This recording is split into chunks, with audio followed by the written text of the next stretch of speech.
Hey YouTube, it's Sean, Griffin RC Planes. Video number 5, I guess. Another learning. So I can't thank you enough for bearing with me and watching me get along with this this journey, right? So if you're new, my name is Sean. I'm into RC airplanes. That's my hobby. And the videos that I want to put out, and the reason I'm wanting to start this YouTube journey, is we've all looked to YouTube for help. And if I've searched for something and I can't find it, and I've since figured that out, I want to put a video out to share it, to help somebody, and give me another little hobby, especially winter time's coming here in Nashville. It gets fairly cold in the winter, and so flying will get shut down. So anyways, another learning curve while I'm trying to figure out this camera. I'm going to show you some repairs to this E-Flite Extra 300. A couple foam repairs and a little bit of paint that I had matched up from Home Depot. And stay tuned, I'm going to show you how I do a foam repair. Hang on. Alright guys, thank you for bearing with me, and still a learning curve. Okay, here's what I got. This is the battery hatch door for the Extra 300, and I had a little crash, and I don't know if you can see this or not, but it cracked so hard that this folded all the way. It made a 90-degree turn. So what I did was open up the crack, and I just put some glue in there and glued it back. So now we're going to try to touch it up with some paint and try to make it look like it never happened.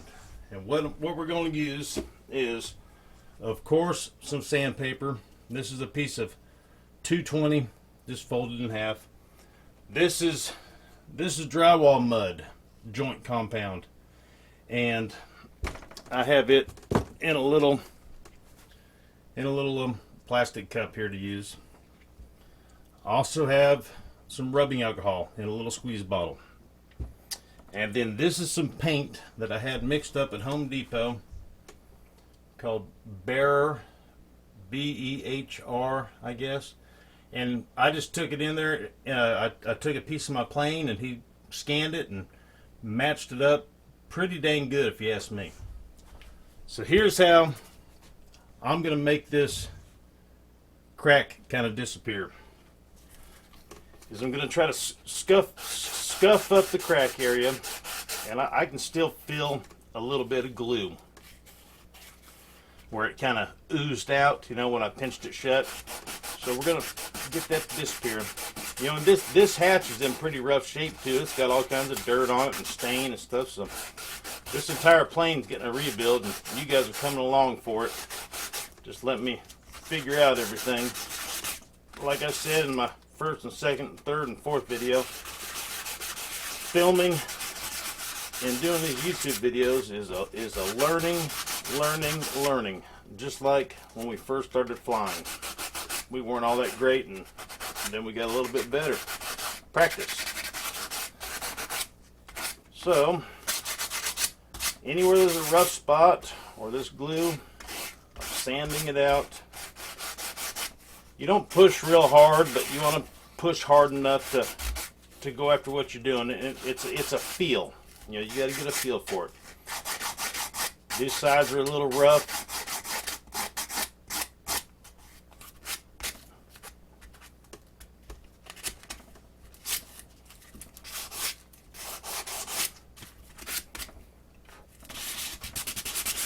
And then I'm going to rough it all up just to get the paint and the drywall mud to have something to stick to.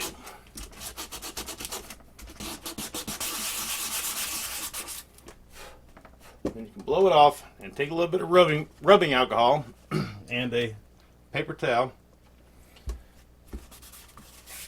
and get all the dust and the sanding dust and oils and stuff off of it. Alright, now this drywall mud, mix a little water with it if you need to, but you want to have it to where it's pliable to like brush on. And I'm only going to put it on in these areas where I glued it back, and you're kind of filling in the little gaps with this mud. It's it's the little imperfections, the little divots and stuff. This is filling up. Like body work on a car. We're doing body work on our plane right here. When body shop guys did put Bondo and stuff on a car, and fiberglass compound and all that stuff, we're doing the same thing. And obviously drywall repairs in your home or your business or what have you. The thinner the better, less to sand off, and we're just trying to fill all the little nooks and crannies and stuff. I'm just going to focus on this area for this learning video that you guys are so patient from watching. And it won't take long at all to let this dry. Just hang on there. Be right back. Alright guys, I put it on pause when I came back. It's probably been about 5 minutes or so. And it doesn't take long to get this stuff to dry. Right now it's a little tacky, and that's good, so we can wipe off the stuff that's not in the cracks. You don't want to push hard. You don't want to take it all out of there, You can kind of see some of the voids that got filled in. And this is part of my learning, guys, is figuring out the lighting and figuring out the zoom and all that stuff. So thank you so much for bearing with me. I know that I'm one in a million. I learned that every minute there's 300 minutes uploaded to YouTube. So I know I'm definitely a needle in a million haystacks, right? Okay, so we wiped off the major stuff. Back to the sandpaper, lightly. Just lightly.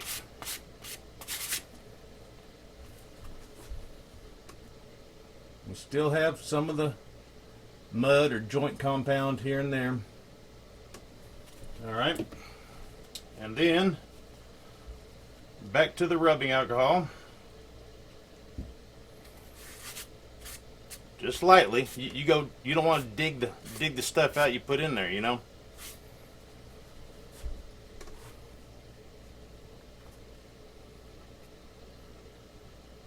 Hopefully you can see all that. And once again, learning. Alright, this is the paint that I had mixed up at Home Depot.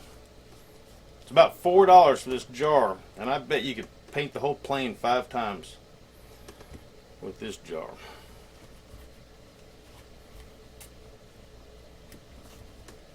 Drop cloth.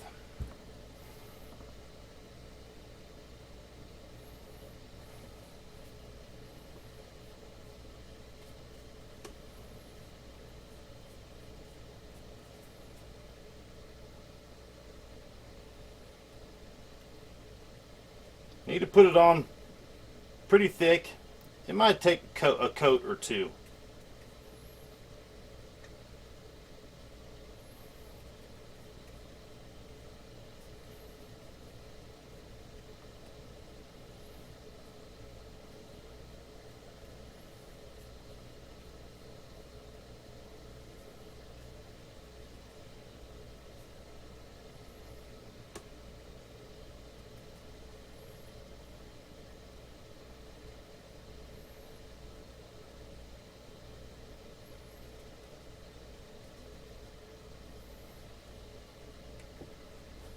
And obviously we're going to let that dry.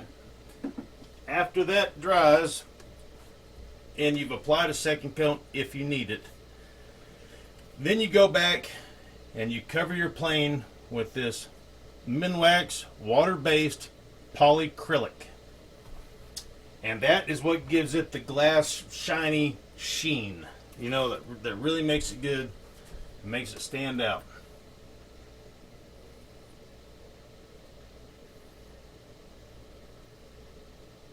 Hard to tell it. I broke that in half.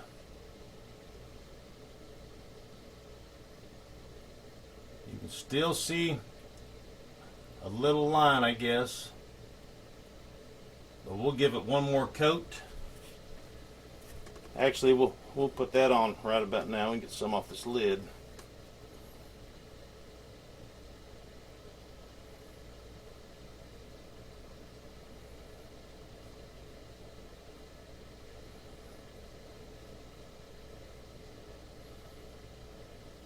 Also, when I figure out the do's and don'ts on how to work in front of the camera, then I'll be able to do a little better job and stuff. Right now I'm having to reach out, so my arm's trying not to be in the shot and all that, and all part of the learning. So that's going to be it for this learning video. I can't thank you guys enough, and coming soon, we're going to do a whole lot more of the extra 300. Hey guys, thank you so much.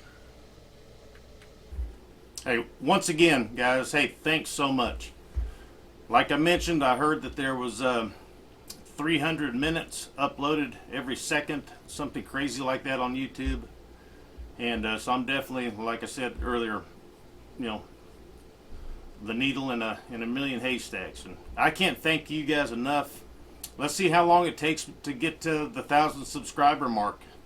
Does it take a year? Does it take 6 months? Does it take 5 years? I don't know. But all right, practice makes perfect. And let's see you on video number 6. All right. Thank you so much.